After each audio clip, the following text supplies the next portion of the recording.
Homes are selling for $200,000 less than last year. Is the market crashing, or is it your chance to buy? Hey everyone, Derek here with Radically Colorado. We're not just making videos, we're in the Denver market every single day. Walking homes, writing offers, sitting across from sellers who are realizing they may not get what they paid in 2022. And that is exactly what this episode is all about. Because right now, we're watching a very real pattern. Homes that sold in 2022 and 2023 are now reselling for $100,000, $150,000, even $200,000 less than what people paid in the peak. Same homes, same neighborhoods, same conditions, very different price. And while the headlines keep talking about median price and how that keeps going up or it's holding strong, the truth is those numbers are hiding a deeper story. So let's unpack all of this.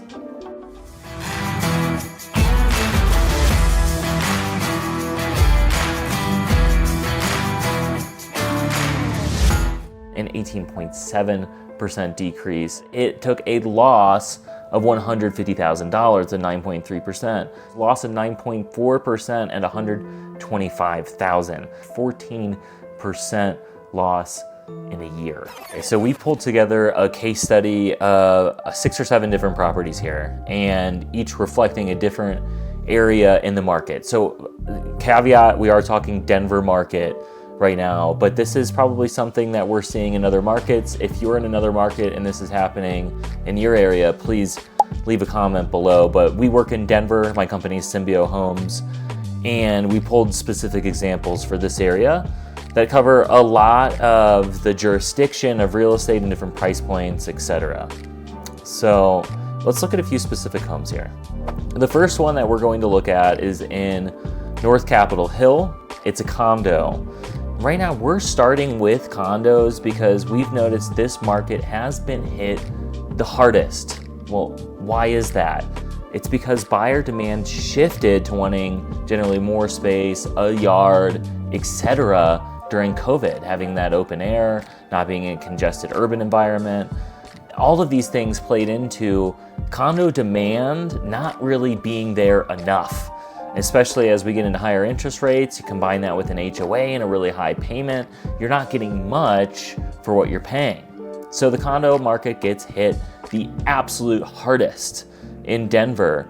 And there's a great example at 836 East 17th Avenue, that's unit 4E. So this unit sold in October of 2023 for $628,000.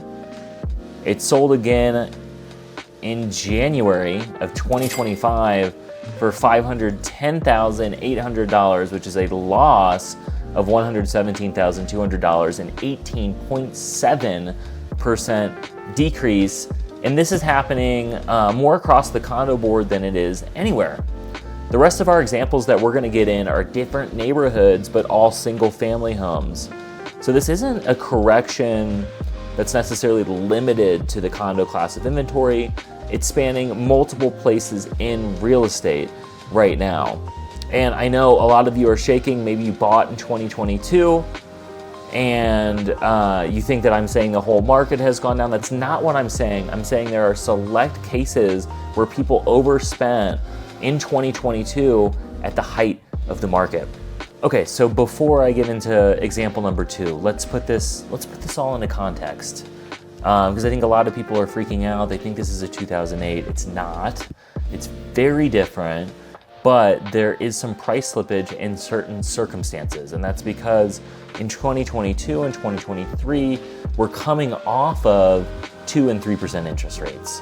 Interest rates are just starting to shift, but all that buyer demand and that public perception around buying is still so positive. And what we found is that once it becomes something that your neighbors doing, your friends doing, your siblings doing, that public perception pulls a lot of weight in the category of demand. So You see this unprecedented demand that's happening because of low interest rates and because of public perception.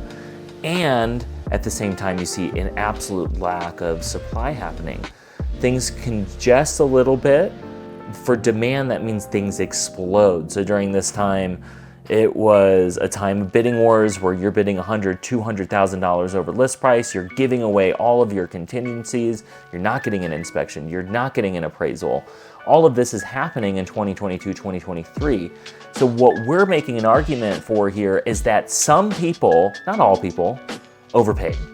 They overpaid, and it's creating opportunity in the market now because that buyer frenzy doesn't exist. So let's go into our next case examples. We've got 5 or so more here, and then we'll get into the opportunities and challenges of this current market. So number 2, now we're looking at single families, remember, we looked at a condo. So now we're looking at a popular Denver neighborhood, Congress Park. Really nice homes, expensive homes. And this is the home that actually gave us the idea for this video because we were looking for a client. We saw this sale. We thought, what a really neat house. And we were shocked to see how much less it sold for than it did previously, and only 1 year later. So this home sells in July of 2024 for $1.57 million, roughly.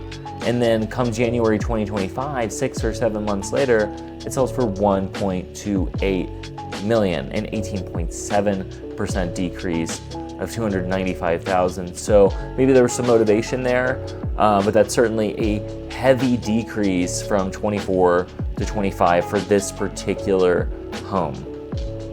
Let's look at some that were bought a little bit earlier, like the 2022, 23 time period. And keep in mind, all these homes that we're looking at, there's no major changes to the home. There's no crash, no drunk driver crashed into it. There was no major structural deficiencies. The home didn't half burn down. None of that happened. Just time passed and these sold at a lower price. So the next one that we're looking at is in the Berkeley neighborhood, so in North Denver, 4155 Zenobia Street. It was bought June 2022 for $1.615 million. It was sold in March of 24 for $1.465 million, which means that it took a loss of $150,000 at 9.3%. And this is just the loss that we can see. We're gonna do a whole other video on this, so subscribe to us below. But a lot of times buyers are asking for concessions right now, and that's not reported in this sold data. So we're not seeing that loss. So odds are 9.3 could be 10 really fast if there was any concessions, or even higher. So 2022, buyers are paying premiums. In 2024, a buyer with the right strategy can come in and clean up. So let's talk some more examples. Let's go to Wash Park, one of Denver's hippest, hottest, most expensive neighborhoods. 776 South Corona Street, Washington Park was bought in September of 23 for $1.325 million. It was sold in August of 24 for $1.2 million, loss of 9.4% and $125,000. This is one of the most sought after streets in one of the city's most stable neighborhoods, and it's still down. Because we got into the comps, I want to share something that might be even more helpful if you're thinking of moving here, visiting here, or you already live here and want to rediscover your city. We created a totally free 36-page PDF called The Insider's Guide to Denver. This is not like some typical relocation packet. It's a curated collection of hidden gems like hiking trails, our favorite low-key parks with unreal views, local restaurants, coffee shops, walkable neighborhoods, and everything that you need to know Denver. Whether you're visiting, relocating, or you've lived here for a decade and want new ideas, this guide was built for you. You can grab it in the description below, and it's totally free. All right, let's get back to this. Let's move on. 26 Fairway Lane in the Columbine Valley. Now we're talking Littleton, great school districts, amazing suburb. It was bought in 23 for $1.425 million. It was sold August of 24 for $1.225 million. That's a loss of $200,000, a 14% loss in a year. So a luxury suburb, it has golf course access, but the high-end market is thinner than ever, and the borrowing capacity is narrower because that monthly payment is so much higher. They always say Boulder's recession proof, right? Boulder, you can never lose any value to those $1 million 3-bed, 1,000 square foot homes in Boulder, right? No? Okay, I didn't think so. Well, here's an example. 1714 Pine Street, Boulder, bought August 2023 for $1.7 million. Well, guess what they bought it for in December of 24? Almost 1 year later, $1.585 million, losing $115,000 at 6.8% in a loss. So this just goes to prove, even in Boulder, if you're not using someone that understands market values, you could make a bad investment. You could walk into a bad investment, life could change, and you could lose $115,000 in 1 year. And that's why at the beginning of this, I said some homes lost value. I know buyer agents have been under fire ever since the NAR settlement on them getting their values worth and getting paid too much money potentially. But if a buyer agent can save you from a potential $115,000 loss in 1 year, let me ask this: would they be worth exploring as someone to use?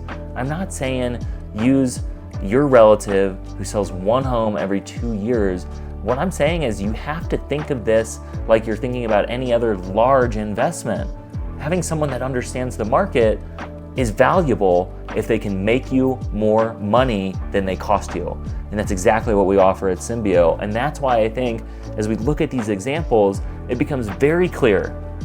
We need to work with someone that understands values to properties, that understands the trajectory of the market, so that way we can make our investment foolproof instead of the other way around, which is emotional. You go in too strong, too fast at the height of a market, and you sell it too fast.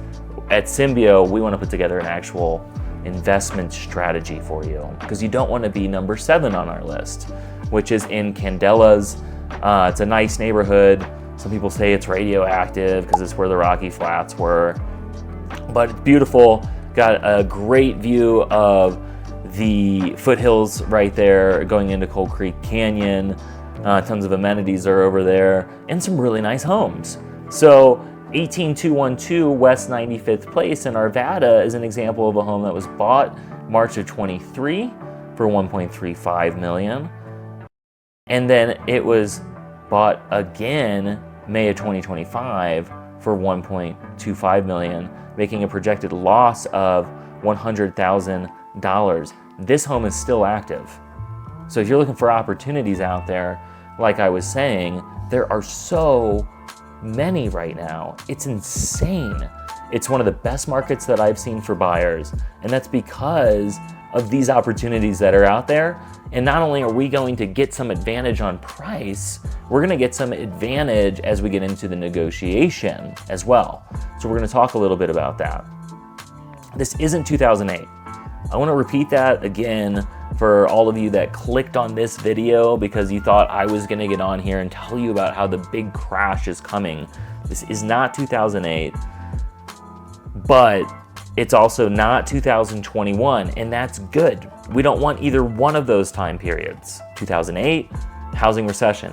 2021, housing boom, impossible to win a home. What we want is something in the middle. So you want to try to time the cycle, because as Ray Dalio says, almost everything is cyclical. What goes up usually comes down, and if you've prepared, you can make that work for you. So as things come down and you have more negotiating power, you want to get those things. As things are in the frenzy and everybody's doing it, you probably don't want to get that thing. You want to be in a position where you can refinance and make it work cheaper for you. But at that time, it's tough to get the real estate that you really want.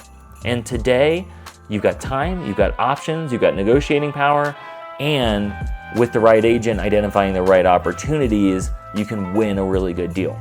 So below, you'll find links to a bunch of active properties that were bought for more than they're selling for right now. So if you're interested in finding one of those really good deals, they're not all below.